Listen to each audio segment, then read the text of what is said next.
귀한 찬양 감사합니다. 하나님 말씀은 에베소서 3장 1절에서 6절입니다. 신약 성경 312페이지.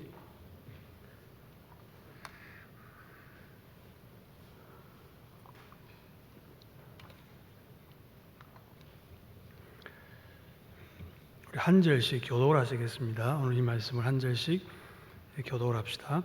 이러므로 그리스도 예수의 일로 너희 이방인을 위하여 갇힌 자 된 나 바울이 말하거니와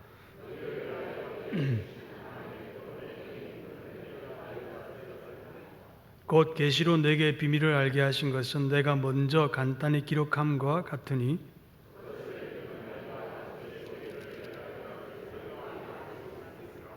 이제 그의 거룩한 사도들과 선지자들에게 성령으로 나타내신 것 같이 다른 세대에서는 사람의 아들들에게 알리지 아니하셨으니 이는 이방인들이 복음으로 말미암아 그리스도 예수 안에서 함께 상속자가 되고 함께 지체가 되고 함께 약속에 참여하는 자가 됨이라. 아멘.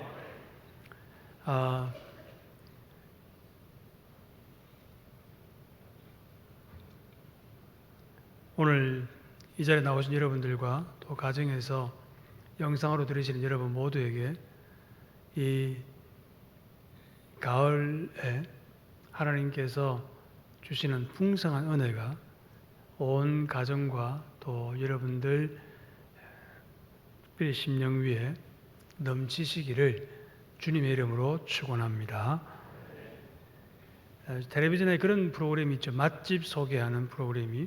그 맛집 소개하는 프로그램을 보면 이제 여러 가지 맛집들이 쭉 소개되고 있습니다. 그런데 그 가운데 꼭 빠지지 않는 그 소개 가운데서 항상 중요한 백미라 할 수 있는 것은 바로 그 맛을 내는 비법을 소개하는 겁니다. 어떻게 하면 이렇게 진한 국물을 만들 수 있을까? 이 육수의 비밀, 그리고 이 쫄깃쫄깃한 면의 비밀, 이렇게 해서 이제 그런 것들을 이제 소개해 줍니다. 근데 사실 우리는 그걸 봐도 그대로 못 만드니까 그렇게 소개를 하는 것 같아요. 어쨌든 그 비법 하나 가지고 대를 이어서 잘 살아가고 있는 그런 모습을 우리가 봅니다. 세상에 어떤 곳이든 탁월한 곳에는 비밀이 있습니다. 그리고 그 비밀을 유지하기 위해서 많이 노력을 하고 전쟁을 할 만큼 그 비밀을 서로 가지기 위해서 경쟁을 하고 있는 겁니다. 그래서 비밀을 알고 있는 사람과 모르는 사람과의 차이는 상당히 많은 차이가 나는 것이 우리 현실이기도 합니다. 어떤 비밀을 알면 입시에 대한 쪽집게 가외를 꼭 나올 수 있는 기출 문제에 대한 그런 비밀을 알고 있다고 하면 사람들이 우르르 몰려들고 또 잘 맞추면 그만큼 명성이 올라가는 것이 학원가의 특징이기도 합니다. 그런데 성경에서 그렇습니다. 에베소서와 빌립보서를 보면 특히 비밀이라고 하는 말들이 많이 나옵니다. 하나님께서 사도 바울에게 이 복음의 비밀을 알려주셨는데 그 비밀을 사도 바울은 자기가 깨닫고 난 뒤에 이 사실을 알리고 싶어서 견딜 수 없는 간절함들이 곳곳에 말씀 가운데 나오고 있습니다. 그래서 오늘 본문에도 보면 오늘 본문은 사도 바울이 하나님의 은혜의 경륜을 내게 주신 은혜의 경륜을 너희가 들었습니다. 다시 말하면 그 은혜의 그 깊이를 너희들이 아는데 그 은혜가 어떻게 주어지느냐고 하면 3절을 한번 보겠습니다. 곧 계시로 내게 비밀을 알게 하신 것은 내가 먼저 간단히 기록함과 같으니 4절, 우리 4절은 같이 읽어보겠습니다. 그것을 읽으면 내가 그리스도의 비밀을 깨달은 것을 너희가 알 수 있으리라.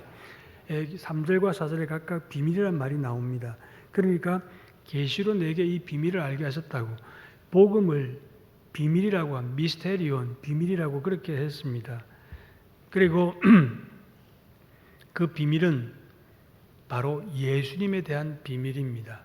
하나님의 비밀은 성경에서 비밀이라고 하지만 이 비밀은 감추기 위한 비밀이 아니라 드러내기 위한 비밀입니다. 그래서 계시를 리블레이션, 드러낸다고 하는 것을 계시라고 합니다. 계시의 반대말을 우리가 컨슬레이션, 감춘다고 하는 거죠. 그래서 드러내는 겁니다. 하나님께서는 모든 비밀들을 다 드러내기를 원하십니다. 그런데 그 비밀을 누구를 통해 드러내기를 원하시느냐? 고린도전서 4장 1절 말씀에 보면 이렇게 가르치고 있습니다. 같이 한번 읽어보겠습니다.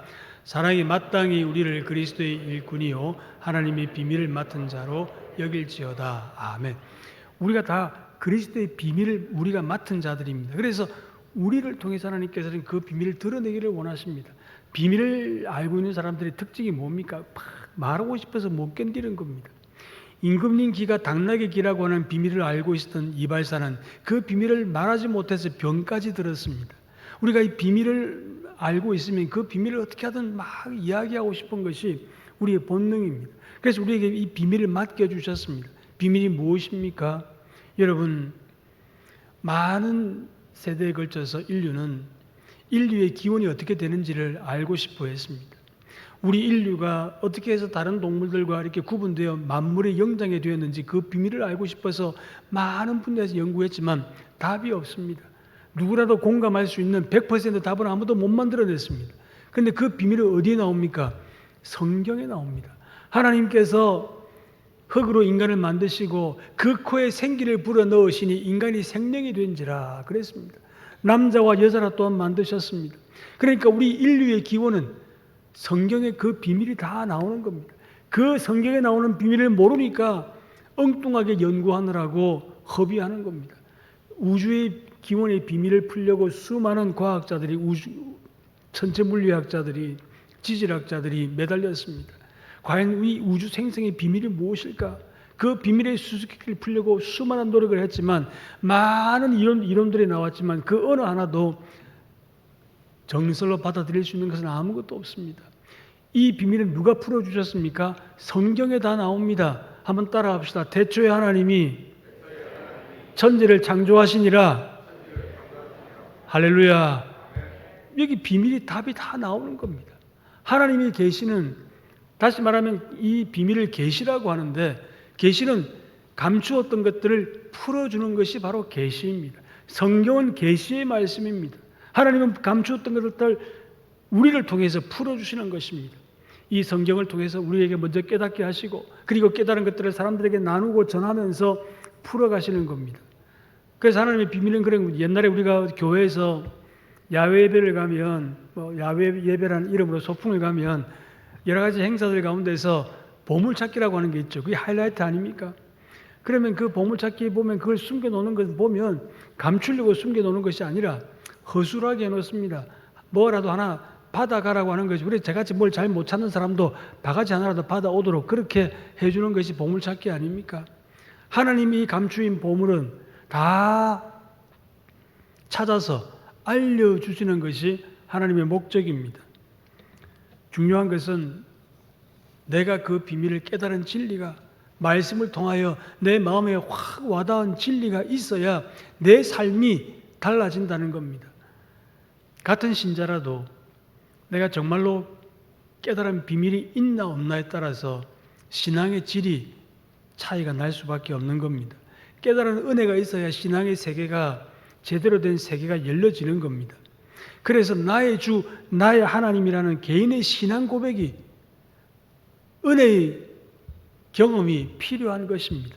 요즘 시중에 서점에 나가보면 부쩍 많이 나오는 장르가 뭐냐면 이 재테크, 돈 버는 법입니다. 부자 되는 법, 돈이 나를 따라오게 하는 법, 그리고 또 부자의 습관을 배워라, 주식 대박의 비밀, 이런 거 막 온통 그런 책들이 쭉 다 나옵니다. 부동산 불패, 어떻게 하면 부동산으로 돈을 벌 수 있을 것인가, 이런 책들 얼마나 많이 나와 있는지 모릅니다. 저도 얼마 전에는 이런 책을 하나 샀습니다. 보니까 부자가 되기로 했다면 반드시 읽어야 되는 책이라는 부제가 붙어 있는 유대인 1% 부의 지름길이라고 하는 책인데, 읽어봤지만 별로 도움이 안 되는 겁니다. 이 책 제가 소개하는 거 아니니까 안 읽어봐도 됩니다. 여러분, 그 중요한 것은 내가 그런 부자 되는 책을 읽었다고 해서 다 부자 되면 이 세상에 부자 안 될 사람 어디 있습니까? 주식 대박 나는 책을 읽었다고 해서 다 주식 사면 전부 다 대박 난다면 주식이 필요 있겠습니까? 마찬가지로 오늘날 수많은 간증들이 있습니다. 인터넷 유튜브에서 얼마나 많은 설교들이 흘러다니는지 모릅니다. 도움은 될 것입니다. 참고가 될 것입니다. 은혜가 될 수도 있을 것입니다. 그러나 중요한 것은 말씀을 듣는다고 다 내가 변화되는 건 아닙니다. 내가 말씀을 듣는다고 해서 내가 다 하나님 은혜를 전적으로 경험하는 것은 아닙니다. 내가 만난 하나님, 내가 말씀을 통하여 내가 깨달은 은혜의 경험이 있어야 되는 겁니다. 다시 말하면 나와 하나님과의 비밀이 있어야 되는 겁니다. 그 무엇입니까?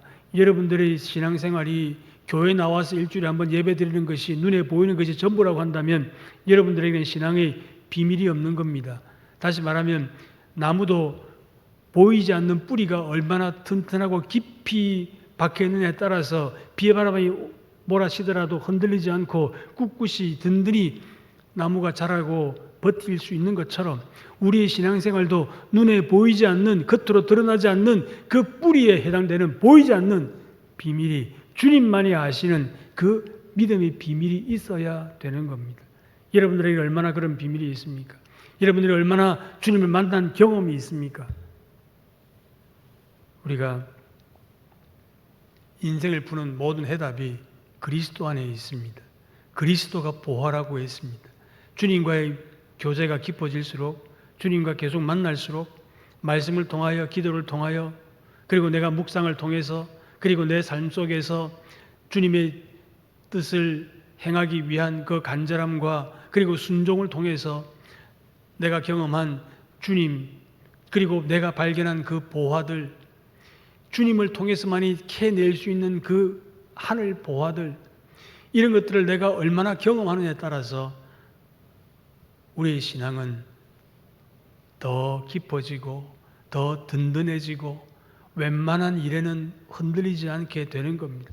신앙생활을 오래 해도 조그마한 별거 아닌 것 가지고 세상에서도 그 정도 일은 아무것도 아닌데 유독 교회만 오면 삐지고 상처 입었다 그러고 토라지고 그것 가지고 자존심 상하는 일들이 왜 일어납니까? 왜 그런 경험들을 하게 됩니까? 수십 년 믿은 사람들이 결국은 그리스도 안에서 참 보화를 내가 캐내지 못하기 때문에 그런 겁니다. 진짜 그 보물을 내가 발견하지 못하고 살기 때문에 그런 겁니다. 우리의 신앙생활은 끊임없이 계속적으로 주님께서 주시는 그 보물들을 캐내어 가야 되는 겁니다. 그래야 우리의 믿음이 더 든든해지고 웬만한 일에는 흔들리지 아니하고 믿음의 뿌리가 굳게 박혀져 가는 것입니다. 사랑하는 여러분, 이 가을에 오늘 이 자리에 나오신 여러분들 다 나름 나오시는데 사정이 있을 것입니다. 제가 전화신방을 해보니까 어떤 분은 그러더라고. 딸하고 사위가 교회 가지 말라고 막 얼마나 이야기를 하는지. 교회 가면 코로나 걸린다고 가지 말라고. 교회 한번 나가는 게 힘들다고. 그런 분도 계실 것입니다. 직장 동료들이 교회 나간다고 뭐라고 하는 사람도 있다고 합니다. 제가 말씀드렸죠. 사람들이 잘못된 교회에 대한 편견들 때문에 이 언론이, 이 공중권세 잡은 이 언론, 이 영들이 좌우하는 이 언론들이 얼마나 많은 그런 세뇌들을 하는지 모릅니다. 아마 그런 사탄의 영 권세들은 지금 주일마다 미소를 머금고 교회 안 가고 있는 성도들을 보면서 아마 자기들끼리 낄낄거리고 있을지 모르겠습니다. 여러분, 비난을 무릅쓰고 나온 분들 계시고 예수 믿기 때문에 물질에 손해도 보았고 참기도 했고 성질대로 다 하지 못하고 한 사람 전도하기 위해서 주일마다 전도 축제 나도 그래도 한 사람 전도하기 위해서 본인 낮추지 말고 그대로 원래대로 좀 해주세요. 예.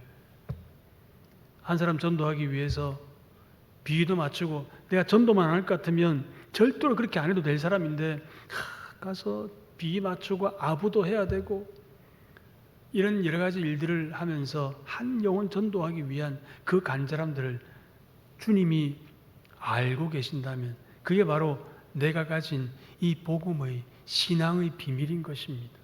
이런 게 좀 있어야 되지 않겠습니까? 겉으로 드러나지 않는 복음의 이 은혜의 비밀이 내가 순종했던 비밀이 받은 은혜의 비밀이 내가 정말 기가 막힌 웅덩이에서 나를 건져주신 하나님의 그 손길을 내가 붙잡았던 그 영적 그 감촉이 촉감이 좀 나에게 있어야 되지 않겠습니까? 그게 없으면 다 밋밋하고 맹맹한 겁니다. 지 혼자 잘난 겁니다. 자기 논리 가지고 신앙생활 하는 겁니다. 교회는 이래야 되는데 뭐 어째야 되는데. 우리 교회는 그렇게 똑똑한 분이 별로 없는 것 같아서 감사하지만, 사랑하는 여러분, 여러분 삶에 주님을 만난 그 귀한 경험들이 여러분 삶의 가장 귀한 보물이 되는 줄 믿으시기를 주님의 이름으로 축원합니다. 그래서 우리의 공통의 이 비밀의 가장 핵심이 무엇입니까? 본문 6절에 보면 나옵니다. 6절 다 같이 읽어보겠습니다. 이는 이방인들이 복음으로 말미암아 그리스도 예수 안에서 함께 상속자가 되고 함께 지체가 되고 함께 약속에 참여하는 자가 됨이라. 아멘. 우리가 이방인입니다. 성경적 관점에서 우리가 이방인입니다. 율법의 관점으로 보면 우리가 이방인입니다. 그런데 우리가 뭐가 된다고 했습니까? 그리스도 예수 안에서 함께, 한번 따라해 봅시다. 상속자가 되고, 상속자가 된다고 했습니다. 복의 상속자가 된다는 말입니다. 원래 우리가 상속자가 되려면 우리의 신분이 야인에서 거룩한 상속자가 되려면 자격이 돼야 됩니다. 자격이 되지 않는데 하나님께서 우리를 안 되는 사람들을 자격 있는 사람을 만들기 위해서 저희 대가를 치러야 되는데 그 대가를 치르기 위해서 예수님을 보내주셨습니다. 그리고 그 예수님께서 십자가를 지심으로 우리의 죄를 다 예수님께 전부 다 덤탱이를 다 씌워주셔서, 그래서 우리가 예수님이 십자가로 우리가 죄 사함 받고 우리의 모든 죄는 예수님께 다 전가되고 우리가 받을 모든 벌은 예수님이 다 받으시고 우리는 복과 은혜만 받도록 하나님께서 만들어 주셨습니다. 이것을 바로 거룩한 전가라고 합니다. 예수님께 전부 다 몽땅 옮겨주신 것입니다. 우리에게는 주님께서 가지신 거룩한 은혜와 사랑과 능력과 영생과 그리고 부활과 하나님의 자녀가 되는 복을 우리에게 부어주셨습니다. 할렐루야. 이것이 바로 복음이고 이렇게 해주시려고 우리를 상속자로 삼아주신 것입니다. 그래서 로마서 8장 14, 15절 이것을 좀 더 우리에게 구체적으로 설명하고 있습니다. 같이 한번 읽어보겠습니다. 무릇 하나님의 영으로 인도함을 받는 사람은 곧 하나님의 아들이라. 너희는 다시 무서워하는 종의 영을 받지 아니하고 양자의 영을 받았으므로 우리가 아빠 아버지라고 부르짖느니라. 아멘. 하나님께서 하나님을 인도함을 받는 사람 하나님의 자녀가 되는데 다시는 종의 영을 받지 아니하고 양자의 영을 받아서 우리가 하나님을 아빠 아버지라고 그냥 호소한다는 것이 아니라 부르짖느니라. 아빠 이거 좀 해주세요 라고 소리 내어서 마음껏 부를 수 있다고 하는 뜻이 바로 이 말씀입니다. 사랑하는 여러분, 우리에게는 상속자가 되게 해주신다는 것은 바로 양자의 영을 주셨다고 하는 것으로 아주 매치되는 말씀으로 서로가 로마서 8장과 에베소 3장에서 우리에게 함께 설명해 주고 있는 것입니다. 세계 역사에 보면 우리가 학교 다닐 때 외웠죠. 별로 중요하지 않은 것이기도 하지만 세계 4대 영웅, 그 중에 한 사람이 줄리아스 시저, 케사르입니다. 근데 이 사람은 로마의 공화정의 사실상 마지막 집권자였고, 그리고 굉장한 야심가였고, 그리고 수많은 전쟁을 통해서 로마의 영토와 그리고 로마의 영역을 키웠던 사람이기도 합니다. 그가 남겼던 유명한 말이 있지요. 왔노라 보았노라 이겼노라 라고 하는 그런 말도 있었고, 아무튼 그는 로마에서 대단히 풍운하였기도 했습니다. 그런데 이 시저와 이집트의 유명한 클레오파트라의 사이에는 아들이 있었습니다. 가이사리온이라고 하는 아들이 있었는데, 클레오파트라는, 여러분 클레오파트라 다 아시죠? 뭐 했는지 정확하게 모르지만 이름은 많이 들어봤지 않습니까? 그 클레오파트라와 사이에서 난 가이사리온이라고 하는 이 아들을 클레오파트라가 로마의 다음 시저의 후계자로 삼으려고 상당히 많이 노력을 했습니다. 하지만 어찌된 영문인지 시저는 자기의 친아들인 가이사리온에게 그의 나라를 물려주지 않고, 물론 그때는 공화정이니까 뭐 이렇게 바로 상속되는 건 아니었습니다.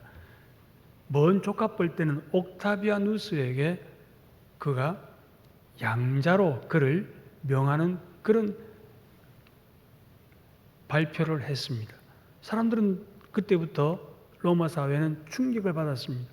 도대체 이 옥타비아누스가 누군데 그를 양자로 삼았는지, 시저가 양자로 삼는다고 하는 것은 상속의 의미가 들어있는 겁니다.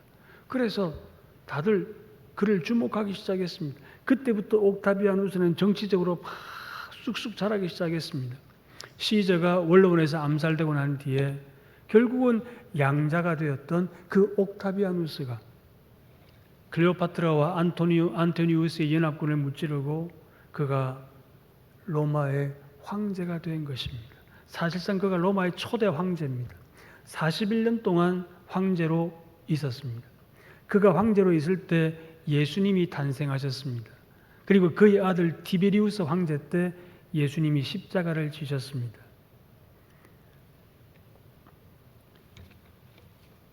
이 말씀을, 성경 말씀을 처음 받았던 에베소 교인들과 그리고 로마에 있는 교인들은 상속과 양자란 말을 들을 때, 우리 황제가 양자였지, 우리 황제가 바로 양자가 되어서 황제가 되었지, 이 사실을 떠올렸습니다. 그리고 양자라고 하는 것이 얼마나 대단하다는 것을, 양자라고 하면 나라를 상속받을 수 있다고 하는 얼마나 대단한 인물이 된다는 것을 그들은 깨달았던 것입니다.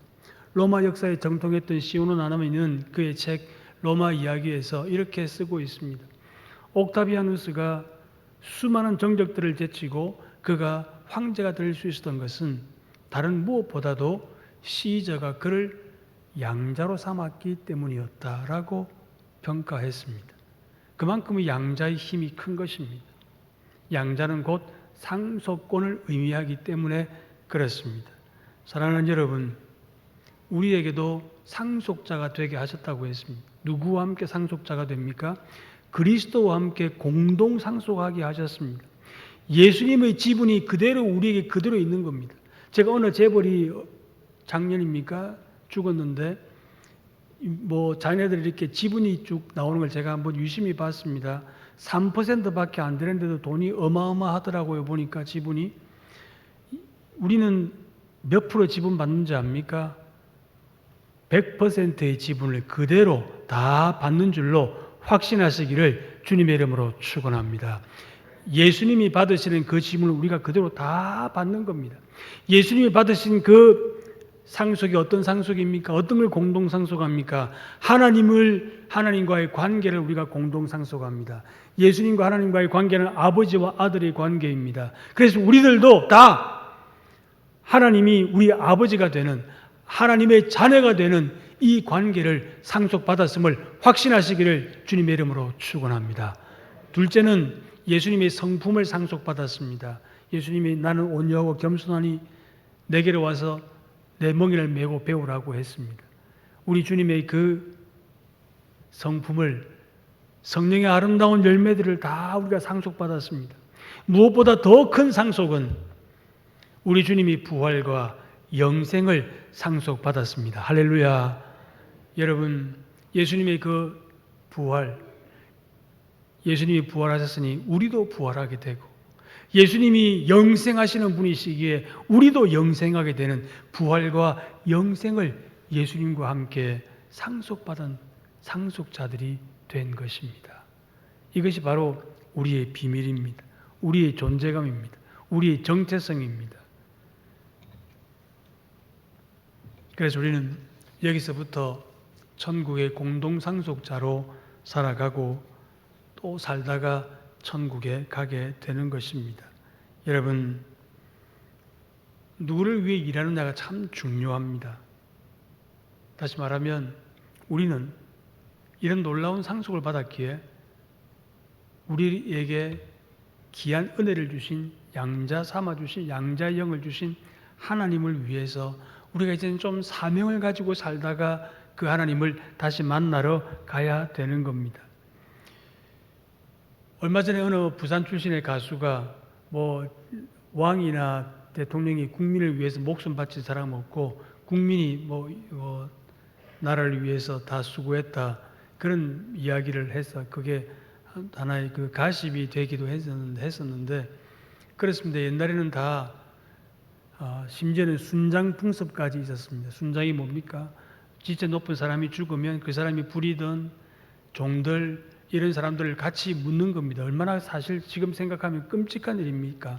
살아있는 사람을 생매장한다는 것은 요즘으로서는 상상이 안 되는 일입니다. 심지어는 애첩까지도 첩도 물었습니다. 중국의 어느 황제가 죽었을 때는 150명이 넘는 애첩을 묻었다고 했습니다. 어떤 첩은 안 묻히려고 발부둥 치다가 죽임을 당해가지고 시체가 묻히기도 하고 온갖 그런 그 비사들이 있습니다.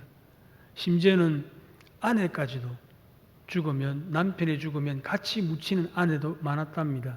그러면 이제 그 아내는 연례가 된답니다. 안 죽으면 같이 안 죽으면 연례가 아니지만 그랬다면 지금 같아서는 있을 수도 없는 일이 아니겠습니까? 근데 여러분 누구를 위해 일하느냐가 참 중요합니다. 하나님은 사람을 쓰다가 마음에 안 들면 버리는 그런 사람이 아닙니다.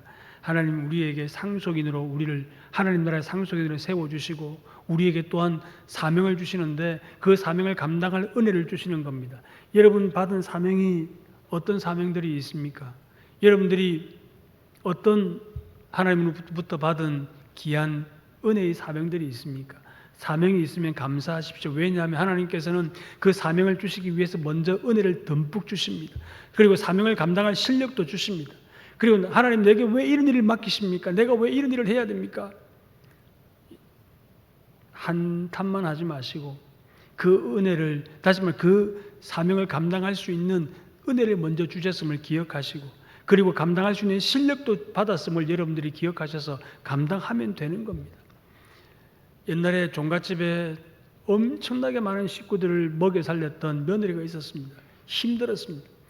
아들만 7명 되는 가정에 시집가서 위에 형들이 아직 시집을 안 갔기 때문에 셋째인가 넷째인가 되는 그 가정에 며느리로 들어갔는데 굉장히 힘들었습니다. 여러분 밥 한 끼 하는 것이 얼마나 힘들었겠습니까? 더더군다나 가난한 목사님 가정에 시집을 갔으니까 얼마나 더 어려웠겠습니까? 그러나 잘 해냈습니다. 하나님께서 실력을 주시는 겁니다. 감사하면서 믿음으로 하니까 음식 솜씨도 주시고 바느질 솜씨도 주시고 가정을 잘 또 살림을 잘할 수 있는 실력을 주시는 겁니다. 시어머니가 이 며느리에게 다 맡겼습니다. 잘했습니다. 지금도 얼마나 잘하는지 모릅니다. 제가 실명을 밝히지 않겠지만 지금도 얼마나 귀한 일을 아주 그 우리 교단의 믿음의 귀한 가정에서 참 잘하고 있는지 모릅니다. 사랑하는 여러분, 좀 어려운 일을 맡겨주시면 하나님께서 감당할 수 있는 실력도 주십니다. 남편이 조금 좀 여러 가지로 좀 성격이 좀 그렇습니까? 까칠합니까? 그것도 감사하십시오. 하나님 나로 하여금 온유하고 그리고 또 품을 수 있는 이런 넓은 성품을 하나님께서 주셔서 이 까칠한 남편도 잘 내가 모신다는 말이 좀 그렇지만 이 까칠한 남편도 내가 잘 섬기면서 살겠습니다. 우리 이렇게 하면 되는 겁니다. 이거 주십시오, 저거 주십시오만 하지 마시고 할 수 있게 사명을 감당할 수 있게 해달라고 우리가 기도하면서 내가 세상에 살면서 가정에서도 부모에게도 좋은 자녀 되고 우리 좀 그렇게 살아야 안 되겠습니까? 오죽하면 지 자식한테 하는 거 10분의 1만 부모한테 해도 효자 될 건데 이런 말이 있겠습니까? 부모에게도 늙으신 부모에게도 좀 잘하고 그게 바로 이 은혜의 상속자로 사는 사람들의 모습입니다. 뭐 귀하고 거룩하고 거창한 일만 하는 것이 그리스도인의 사명이 아니고 가정에서부터 좋은 남편 되고 좋은 아내 되고 좋은 자녀 되고 좋은 부모 되고 이렇게 살아가는 것이 그것이 복음의 상속자로 사는 모습 아니겠습니까? 아이를 하나님께서 주시면 감사하면서 성별에 관계없이 감사하며 잘 키우고 태교 가운데서도 참으로 복음으로 이 아이가 장차 하나님 나라의 아름다운 일꾼으로 신실한 일꾼으로 잘 자랄 수 있도록 기도하면서 그렇게 해서 키우는 부모가 되고 그리고 나중에 세월이 흘러서 우리 부모가 늙었을 때 나에게 베풀어 주신 사랑에 늘 감사하면서 효도하게 되고, 이런 것에서부터 우리가 그리스도인으로서 복음의 상속자로서 주님의 성품을 상속받은 우리들로서 살아가야 되는 모습 아니겠습니까? 그리고 교회 봉사하고 직장에서도 사업터에서도 하나님의 영광 드러내고, 그게 우리가 살아가는 모습이고 그게 우리 삶의 전부 아니겠습니까? 사랑하는 여러분, 이제 말씀을 맺겠습니다. 우리의 목표는 성공이 아니라 승리가 목표입니다. 수많은 악이 우리를 넘어뜨리려고 입 벌리고 덤벼드는 이 시대에 감정으로, 쾌락으로, 그리고 여러분들이 가지고 있는 그 핸드폰, 유튜브 안에, 그 안에, 인터넷 안에 얼마나 많은 악들이 울거리고 있습니까? 얼마나 많은 유혹들이, 얼마나 우리의 신앙을 좀먹는 벌레들이 그 안에 있습니까? 이런 악들과 우리가 어떻게 싸우겠습니까? 무엇으로 우리가 이기겠습니까? 한번 따라합시다. 선으로 악을 이겨라. 성경 말씀입니다. 악에게 지지 말고 선으로 악을 이기라고 했습니다. 선이 무엇입니까? 하나님의 말씀입니다. 하나님의 교훈입니다. 하나님의 계시입니다. 우리가 가진 이 정체성 가지고 이겨야 되는 겁니다. 나는 하나님의 상속자고, 나는 하나님의 거룩한 자녀이고, 그래서 우리로 하여금 이 나라를 우리에게 상속시켜 주셨으니, 우리가 이 세상에 하나님이 주인이면 우리가 그 자녀이니까 우리가 주인입니다. 그것은 다른 말로 하면 우리가 사명을 가지고 있는 사람들입니다. 세상에서 내가 주인이라고 떵떵거리고 살아가는 사람들이 많지만, 그러나 그 대 지나가면 다 끝입니다.